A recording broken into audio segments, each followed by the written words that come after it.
Excellent. Let's go ahead and get started. Thank you all. I'm Laura Krajewski. I'm with Pivot Point. We're the track sponsor. You may or may not be familiar with Pivot Point. We are a healthcare IT consulting firm. We actually started as a staffing firm about 10, 11 years ago. And over the last 10 years, our services have evolved, do a lot more now on advisory and strategy, which is the practice I lead. We do a lot now in managed services as we've gotten the EHRs and the ERP systems up. Organizations are looking to outsource sort of the clinical help service help desk, right? And so I experience contracts from a number of perspectives. One, as a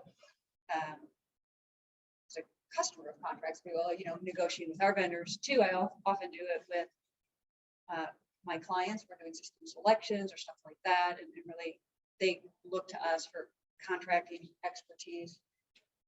And then, we also get perspective just reviewing contracts. So I think this is a really important topic for healthcare organizations, particularly as the landscape changes.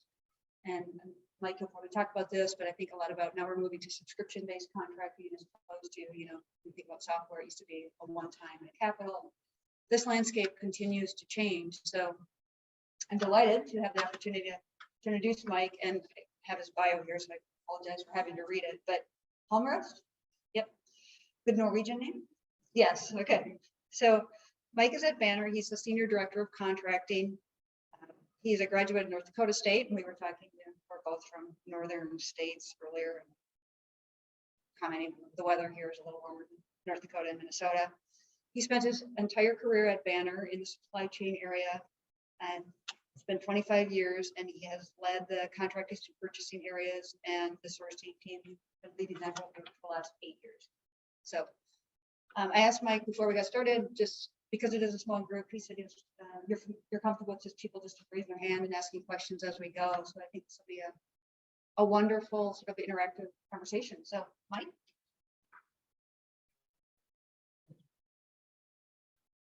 All right, everyone.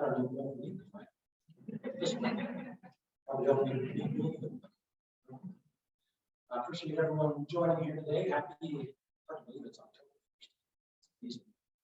The year is gone. But appreciate everyone taking some time this morning. Covered myself. So first, a little bit about Banner Health. We have facilities in 6 different states, all west of the Mississippi.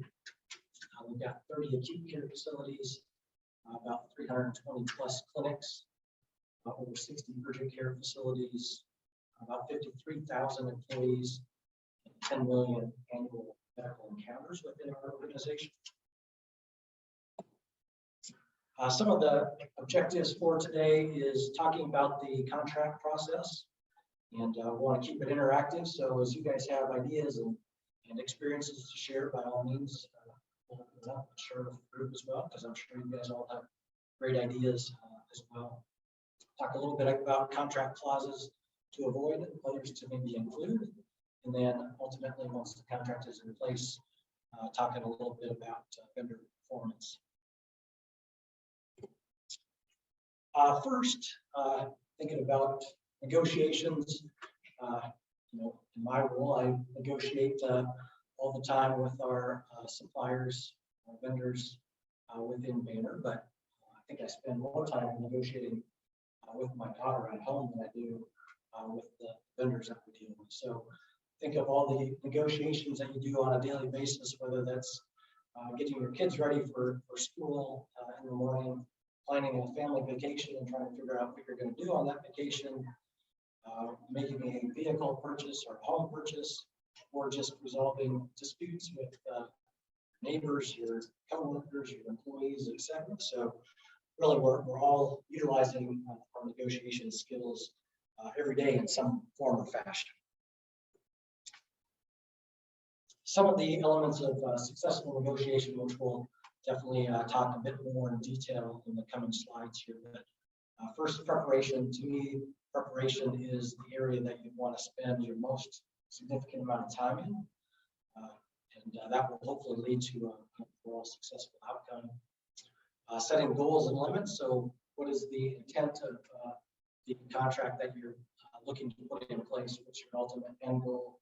whether that be a monetary goal, whether that be improving service, etc. We'll talk a little bit about communication skills, how that can lead to successful negotiation, listening skills, just being clear on what the expectations are between our internal stakeholders as well as the vendor that we may be dealing with. Understanding body language, which we'll talk a little bit about too. You know, in the virtual environment, we've kind of moved into a lot of situations that's taken on a little bit of a different perspective than it did before. Emotional control, knowing what are kind of some of the hot button items you want to make sure you control and understand, and then ultimately the final negotiations. Next, just to talk about the 5 main stages of negotiation. We talked a little bit about prepare already.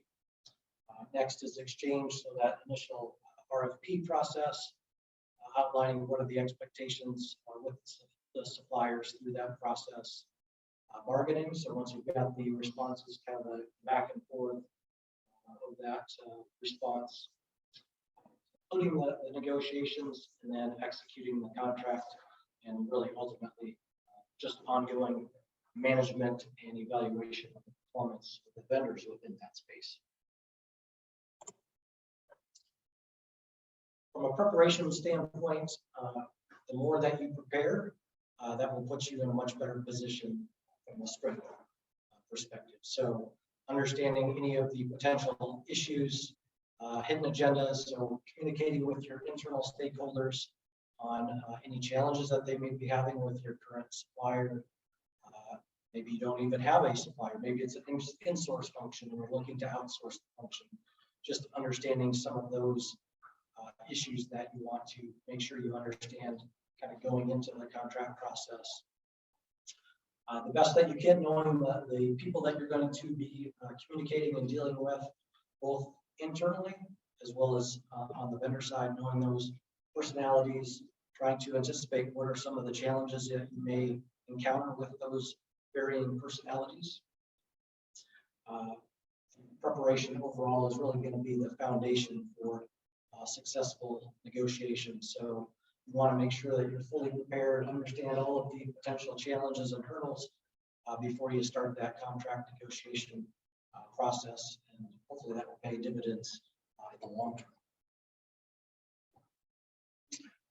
Things to prepare.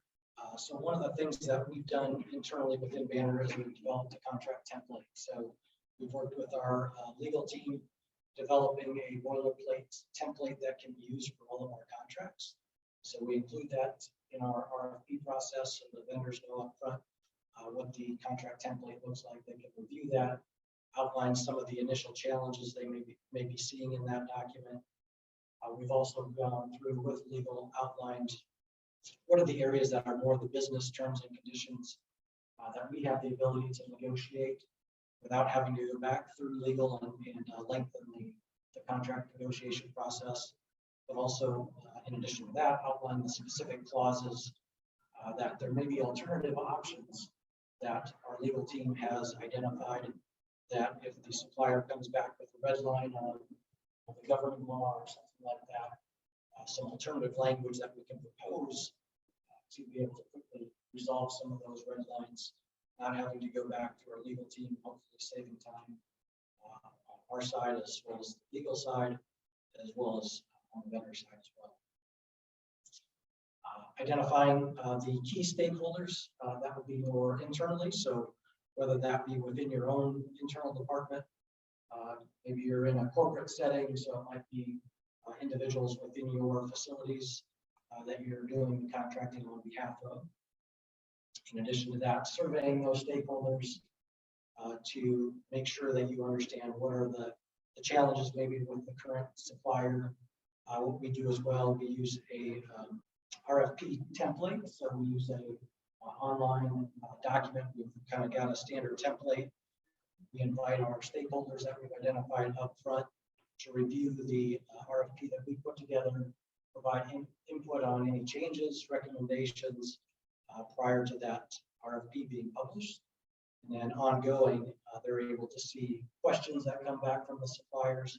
We can assign those questions that are coming back to our key stakeholders that might be better equipped to answer those questions versus us supplying those responses.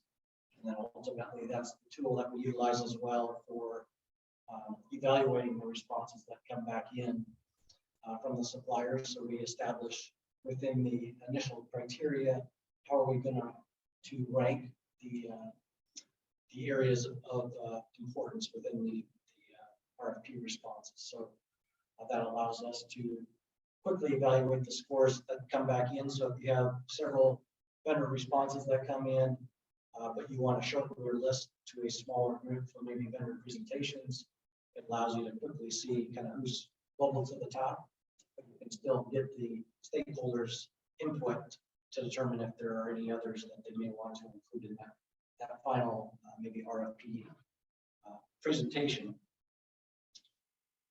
Next, just understanding kind of the historical spend. So one of your goals in the negotiation process is to bring some monetary savings as part of the contract process, just to make sure you've got a clear picture of what's the current spend today and establish that baseline to then be able to evaluate ultimately what savings did you bring through the contract process. Developing a strategy is, of course, very important up front as well. So again, collaborating with the stakeholders. Do we think there's one supplier that we want to contract with that can meet the needs of the entire organization? Do we need to look at multiple vendors, maybe because our facilities are in a number of different states, so we may not have one supplier that can meet the needs across your entire organization? And then, as we've said before, kind of establishing more of the issues that may come into play as you're looking to develop your strategy as well. Key is the more information that you have going into it, the more powerful your position is as it relates to that contract process. Exchange. This is the exchange of the information. Of course, that's communicating that standard RFP template with the suppliers. Within that template, establishing what are the clear milestones. So whether that's the date that the suppliers need to indicate they're going to participate in the RFP process. What's the date that you expect the suppliers to submit any questions they may have? Ultimately, when are we going to require the responses to be due? And when are we going to finalize maybe who are those vendors that are going to move to the next phase of the RFP process and do presentations? And ultimately, what's the final decision date? It's key to keep the suppliers updated on those milestones if they should shift for whatever reason during the process. That helps to avoid any questions that may come from them or clarification that they may be asking for as part of the process as well. Mentioned a little bit before, but establishing the scoring criteria up front. So what is the elements, how are they going to be weighted from a scoring perspective? So for us, that allows the software tool that we utilize for the RFP to do a lot of the work for us. So when those responses come back in, we send that then out to our stakeholders to review the responses, do the scoring online. It will then tabulate kind of the final results of the scoring for us. Another key component, establishing a single point of contact for the communication.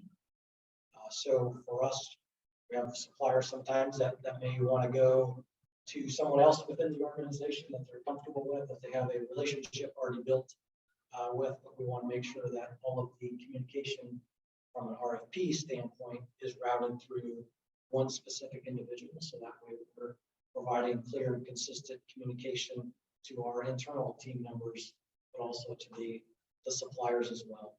And it doesn't jeopardize kind of the overall RFP process. Another one that especially in the current day and age has been a bit of a challenge, at least for us, is establishing a concise timeline. So trying to keep things on task, short a timeline as possible, so that you don't lose the interest of your internal stakeholders, as well as potentially the suppliers as well. So we've definitely been challenged with that one and having lots of obviously COVID activity and trying to keep on task with some of our contract milestones, but having the attention of a lot of our stakeholders potentially focused on other areas of concern as well.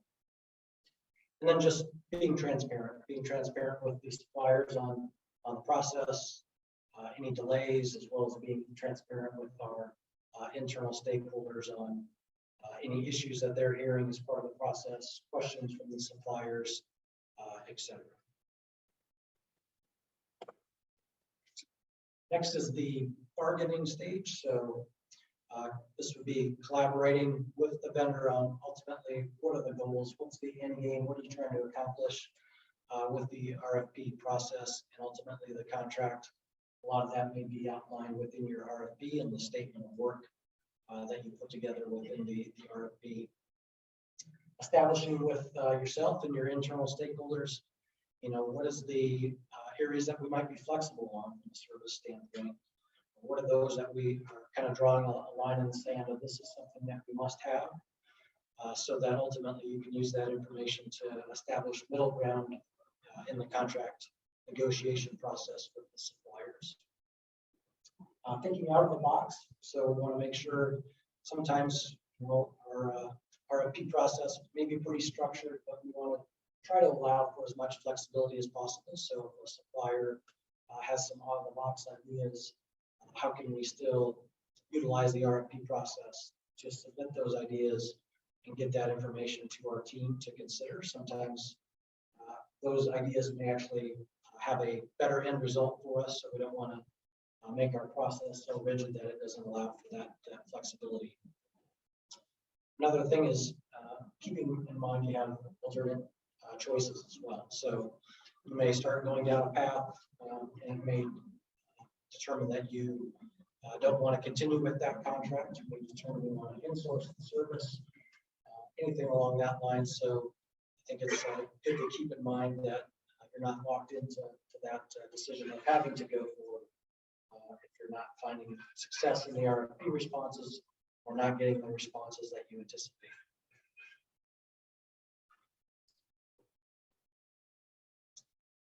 Next, just talking a little bit about the skills within the bargaining phase. So communication, so active listening is important, understanding the questions that are coming in from the suppliers, being open to listening to the ideas that they've got, having clear and open communication around the process, around what our expectations are, providing clarity of what we're asking. Sometimes it's hard to articulate in a RFP document on what you ultimately want to get to. So I think it's being open to being able to provide more clarity in situations where maybe the RFP doesn't allow us to get to the extent of what we need. And then interpreting body language is important. Become more of a challenge. I don't know for you all, but a lot of our communications and supplier meetings over the last 18 months have been virtual. So the first phase is really kind of breaking down that wall, getting folks to embrace utilizing their video capabilities. So that's definitely been a challenge for us. It's created some new and unique experiences. We've had situations where folks have been on video and they didn't realize they were on video, and you see some of the expressions that may be occurring. So it's always somewhat entertaining as well. So don't know if anyone has had any unique experiences in utilizing their video, but anybody have any experiences they want to share? I think our best one was we had this was through RFP process, vendor presentations. There was multiple vendor reps on the phone. One of the individuals had his camcorder or camera on, was in the process of getting ready for the meeting. Well, the meeting had already started, so had a t-shirt on, getting his shirt, getting his tie on while the meeting's going, and didn't obviously realize he already had turned his camera on. So definitely creates some interesting scenarios sometimes. People adjust to utilizing the video technology. Next, listening, so making eye contact. So again, that video capability makes it a little bit more challenging as it relates to that, but trying to utilize our technology when it's required, making sure that we remain in contact with those individuals. Leaning forward, not crossing your arms and legs and those types of things. Of course, on camera, sometimes you can't see some of that. But, sitting up straight, as noted, just using video when maybe in-person meetings are not possible.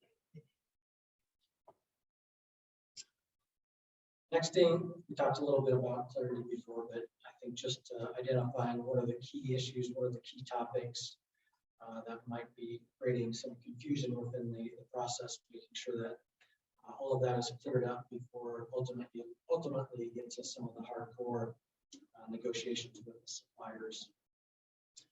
Developing questions in advance, so that's specific for more of the vendor presentation phase of the RFP process. So making sure that with our internal stakeholders, once they've got a chance to review the RFP responses, come up with a specific list of things that we want to ask the suppliers, things that we may want them to demonstrate if it's related to software tools, etc., and make sure that it's in a clear, consistent format. So as we're maybe looking at multiple presentations, we can easily compare one to another if it's concise and clear question and demonstration format.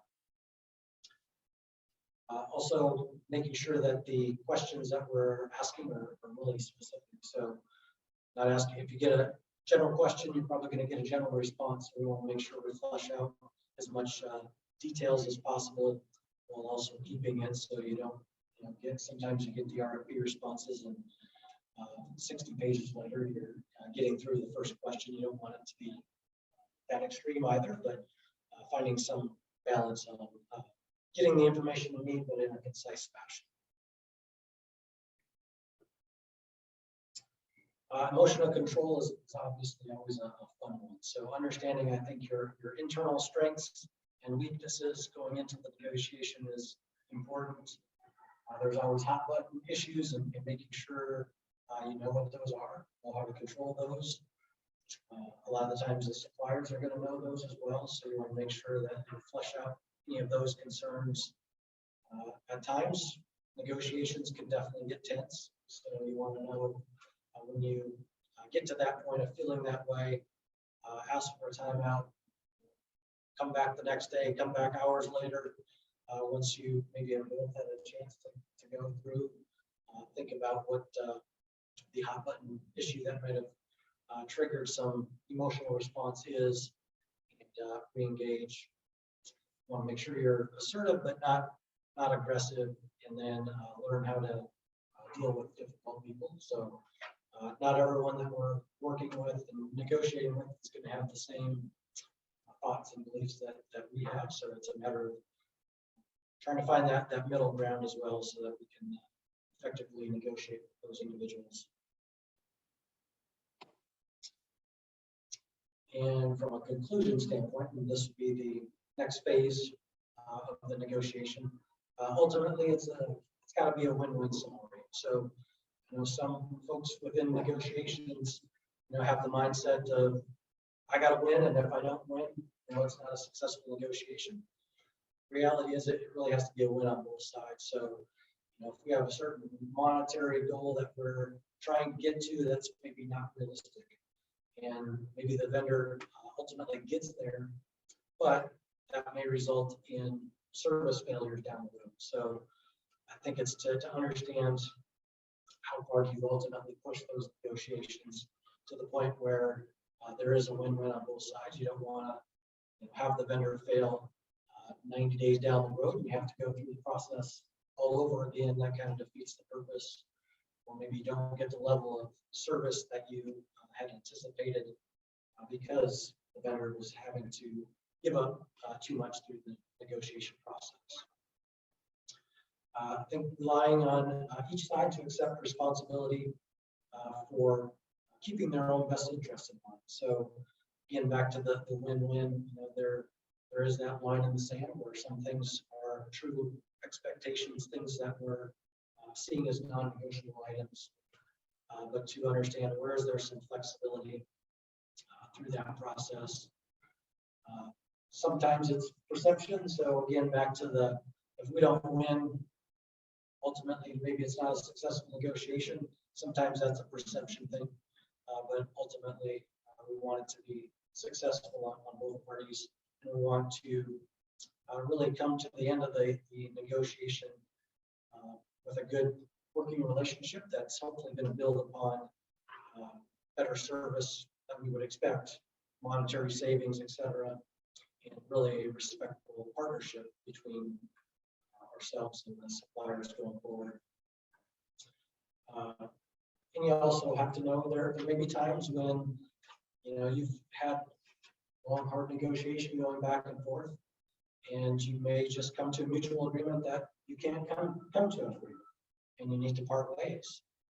And I think that's important to know at what point do you get to that phase as well. Along that lines, you want to have a balance. So what's the best alternative to a negotiated agreement ultimately? So as you're going into the process, you got to keep in mind that you may not always be able to come to a successful agreement at the end of the day, which is sometimes frustrating because you've obviously invested a lot of time on your end. Suppliers have likely invested a lot of time on their end in the supplier RFP response process. So hopefully you don't get to that phase, but you want to have a plan should you have to get to that phase. So you want to kind of evaluate your proposals that you got through the negotiation process, and what are some of the other potential alternatives that you could have if the negotiations ultimately aren't successful, at least with that initial supplier that you had outlined that you wanted to enter into final negotiations with. Obviously, the more attractive your alternatives are, the more power that gives you on the front end. So might impact those areas that you've drawn a hard line in. If you feel you've got good alternative options and you can go elsewhere. So it could be maybe you have a current supplier that's doing an okay job, and you may decide to just go back to that supplier and extend your existing relationship, put a new contract in place with that supplier. Maybe that you choose to go to a supplier that wasn't your finalist that you were doing the negotiations with, but maybe it's the supplier that came in second place. You re-engage that supplier in the process. So it's always good, usually communicate that even if we've made a decision and we're going down a path with a certain supplier, that doesn't mean that's the final end of the day decision, because there's obviously situations where things do fall through and you may want to look at alternatives. And then the last is, maybe this is an area that isn't an immediate requirement. So maybe you're looking for a new software tool.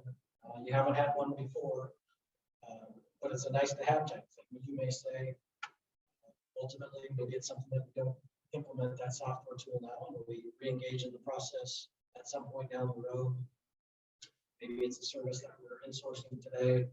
We decide to keep it as an in-service or in-source function and not outsource that to a supplier. So there's obviously various other alternatives as well, but just wanted to outline a few of those there.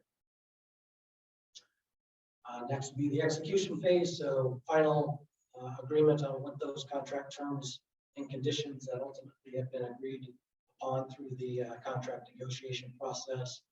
Also make sure that the information that was contained within the RFP responses and the RFP information that was sent out to the suppliers is baked into your final contract, routing that for ultimately contract signature on both sides. And then for us, it's ultimately updating our legal management system, so we've got a tool to track the information within our system, know when the upcoming expirations are, those types of things.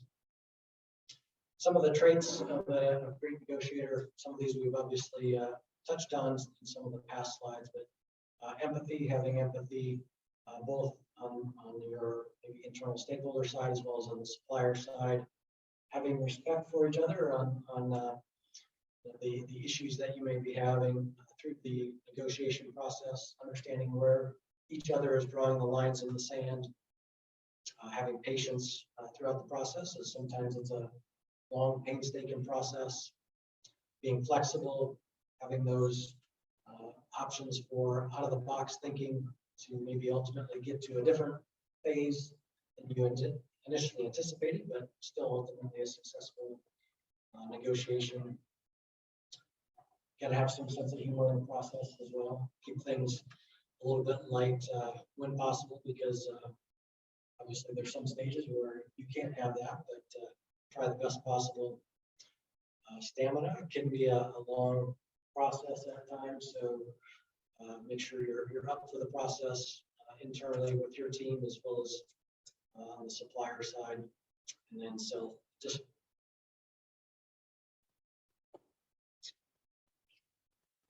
poor negotiation skills will limit your ability to reach a successful agreement. So boxing match there, sometimes you don't always end up with the best outcome, but some of that could be some of the skills that you use throughout that process. So I think it's understanding where your strong points are, utilizing those throughout the process, hopefully will help lead to an ultimately successful end product. A few of the contract clauses to outline. First, a couple to avoid it, at least in my opinion, is first is auto renewal. So that's generally something if we're getting a red line from the supplier and they've inserted auto renewal language, well, it's definitely makes things easier because the contract can just roll over from year to year. Some of those clauses can be a bit troublesome if you need to exit that contract for whatever reason. Some are, you have to cancel on the second Tuesday of this week type thing, which could make it a little bit challenging since there's only one Tuesday in the week. But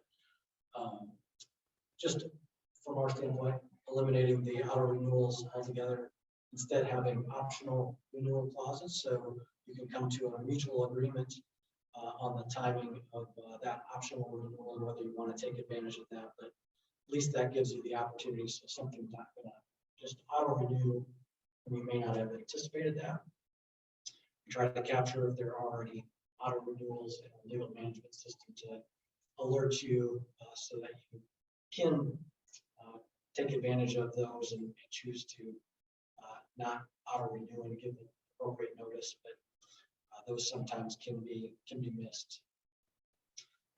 Another my favorite ones is just the automatic annual increases. So sometimes the contract document from the supplier may say, every year on January 1st, our pricing is going to go up by 5%. We understand that there are definitely valid situations for annual increases.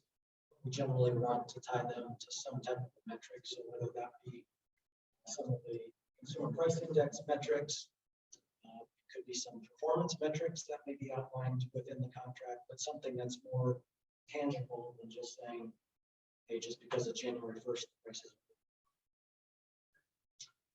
Another termination without clause. So just to give us the flexibility to terminate the agreement if for whatever reason it's our need is no longer there for that service or supply, just to give us some ability to cancel. We generally put that as a 90-day no-cause termination option to allow for that flexibility. Sometimes it can come back, from a provider perspective, it can come back and bite you sometimes as well, because if we have the opportunity to cancel with 90-day notice, the supplier also does, so that could leave you in a position where you need to quickly find another alternative vendor in a short period of time. So it's something to consider from that front as well. At least allows us that flexibility. And then the next would be performance penalties. So ultimately establishing through the contract negotiation what are some of the specific metrics that you're going to put into the contract that are going to be reviewed periodically with the supplier to determine, are they performing in the fashion that we expected, and tying specific penalties to that. So if you've set fill rates or some other metrics on the contract for performance, you want to tie penalties to that. So it could be penalties if they are not meeting those requirements. It could be incentives if they're exceeding. So generally try to make them go both ways as well, so that there is incentive for them to outperform our kind of baseline expectations.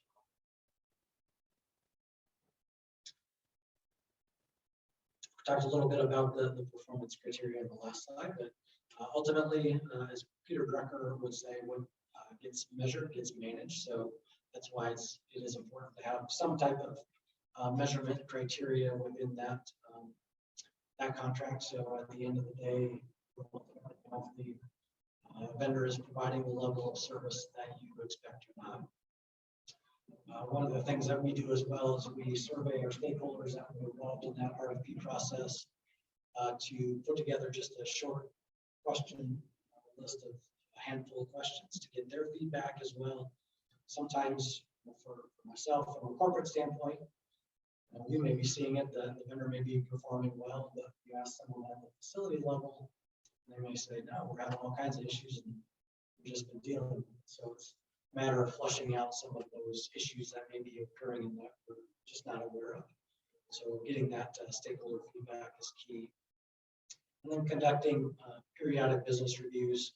For us, a lot of ours higher dollar spend suppliers on a quarterly basis. So again, reviewing some of those performance metrics that are outlined in the contract, reviewing how they're performing in relation to those metrics, sharing with them feedback from our stakeholders as well, involving our stakeholders in that business review process.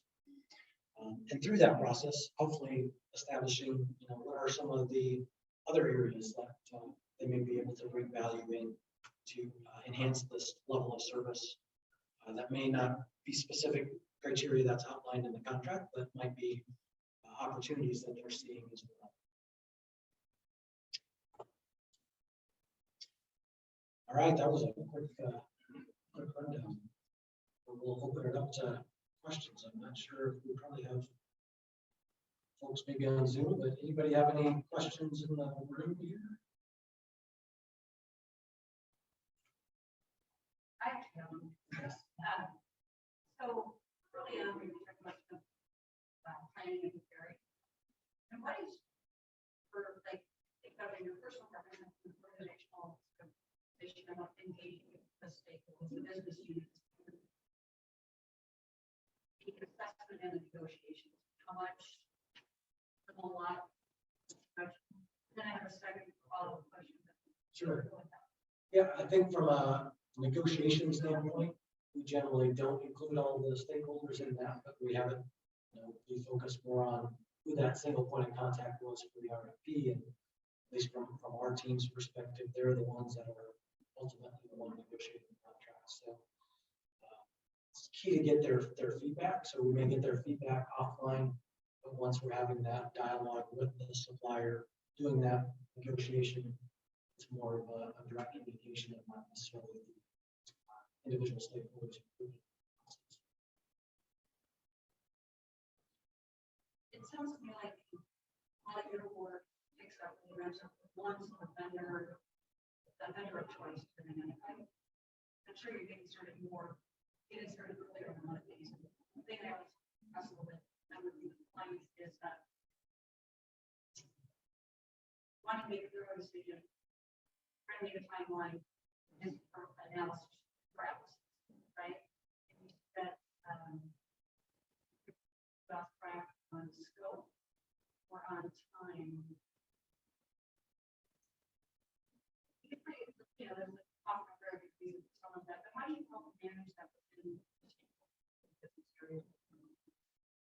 That's a great question. That's sometimes a tough one because our hope and desire is that when someone has a specific need, sometimes that's as a result of a contract expiry, but specifically more for new services, new software, et cetera, that we wanting to bring on board.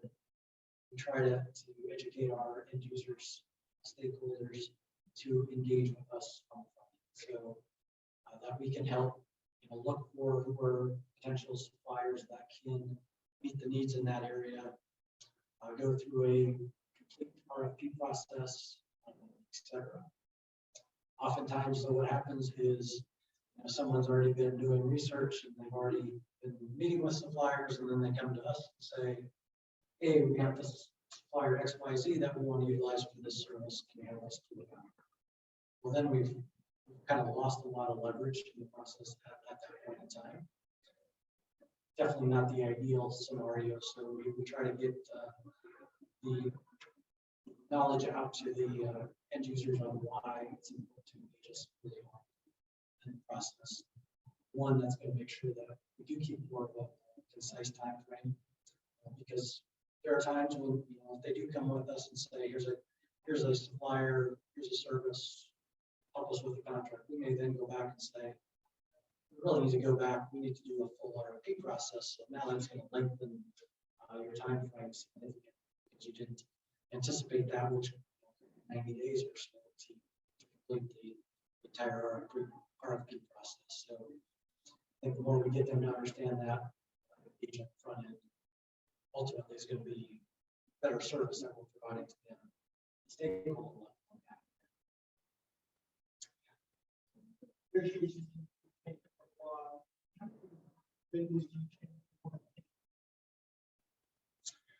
Good question.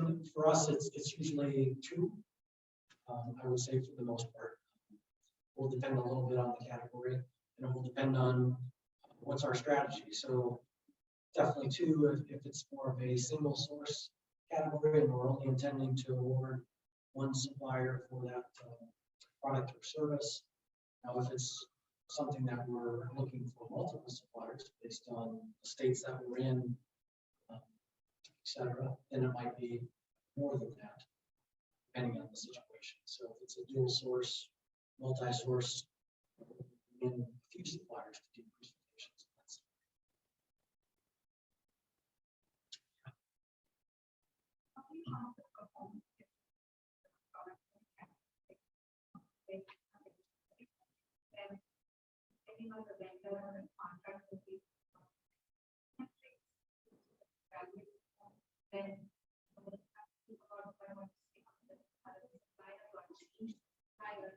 And how you sort of Yeah, good question. So my team handles supply contracts and service contracts. So for supply contracts, it's usually much more straightforward. Is their ability to supply products, fill rates, and those types of things. On the service side, obviously a lot more difficult. On the software, the IT side, sometimes that's a little bit easier when you're looking at uptime percentages and those types of things. But what we try to establish is within certain categories. Here's kind of what our typical performance metrics are that we would include in the contract. There may be situations where we get feedback from the stakeholders on ultimately what are those that should be included. But we try to come up with those per category, and then that's consistent. So whether we have one or multiple suppliers within that category that are on contract, we want the metrics to be consistent. Same as if we're doing a contract today and 5 years down the road, we do a contract for that same category of services. We then use those same metrics and may dust them off to see are there any changes that we need to make, but otherwise the boilerplate tends to be the same. Do you do any pre-vetting of vendors prior to the RFP process?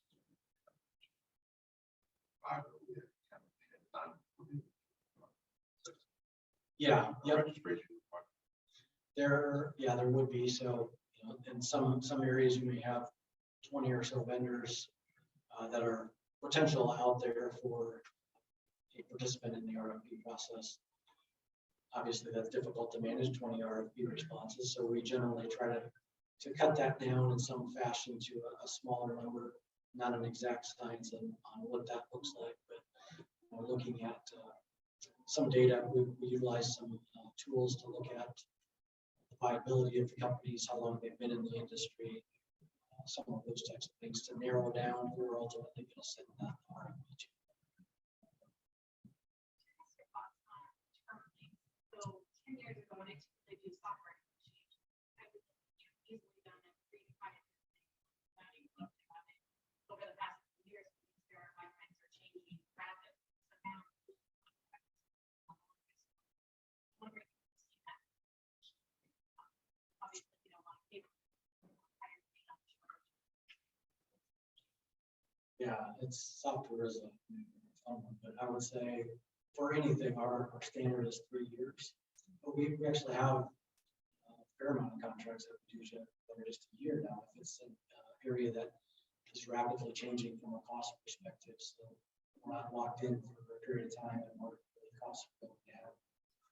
Software, it's hard because we generally try to do shorter term, but build in the ability to have predictable costs going forward. So it's not like software, it seems like for us, once that software is selected and in place, the likelihood of it changing anytime soon is not good. So what you don't want to do is do a 3-year contract and you're paying $1 million a year in the first 3 years, and then all of a sudden or it's $5 million and you're kind of stuck with it. So we try to build in what the predictable costs will be if we were to take an optional contract on the initial term. Yes. What the value you getting out of your cheap deal?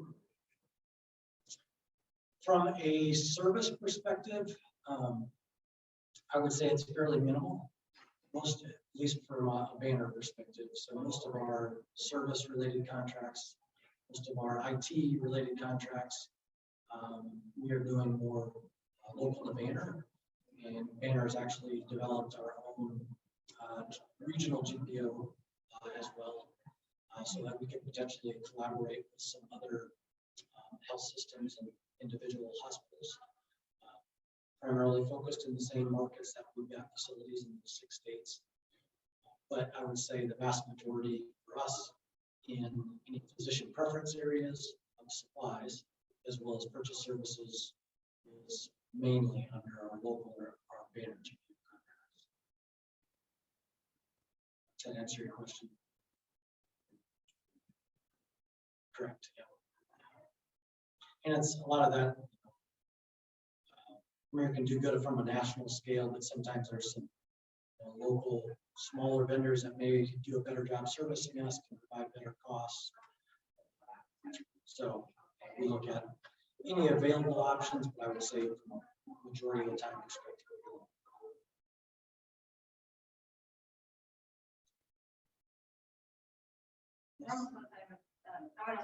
One more quick question. Really, like you've been doing this for 25 years, right? It's like all of us, we have come at it from different angles over a lot of years, but and you touched upon this, you're starting to see shifts like around contract terms. Have you seen, what other shifts have you seen in the last couple of years, or what have you seen over contract negotiations? Oh boy, good question. Probably a lot of this group is probably more heavy on the service side of it.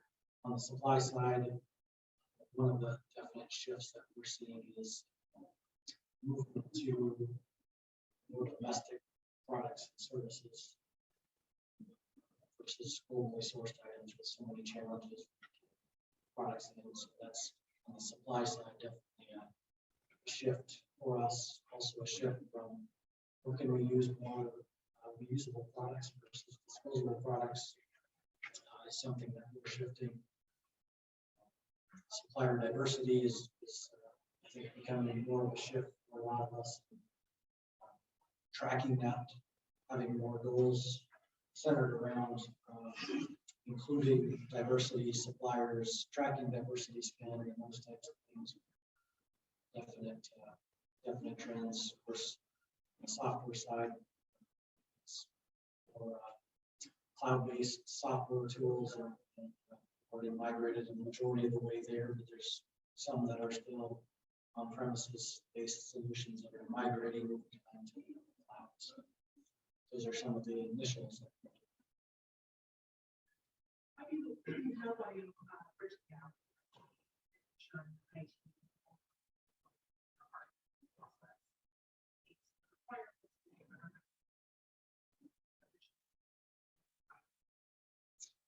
For probably a couple of things for us. One, we've got one specific individual on one team that all they do is IT contracts. So they're able to establish that relationship with the various folks within IT and make sure one that we're involved in the front end and have that relationship built.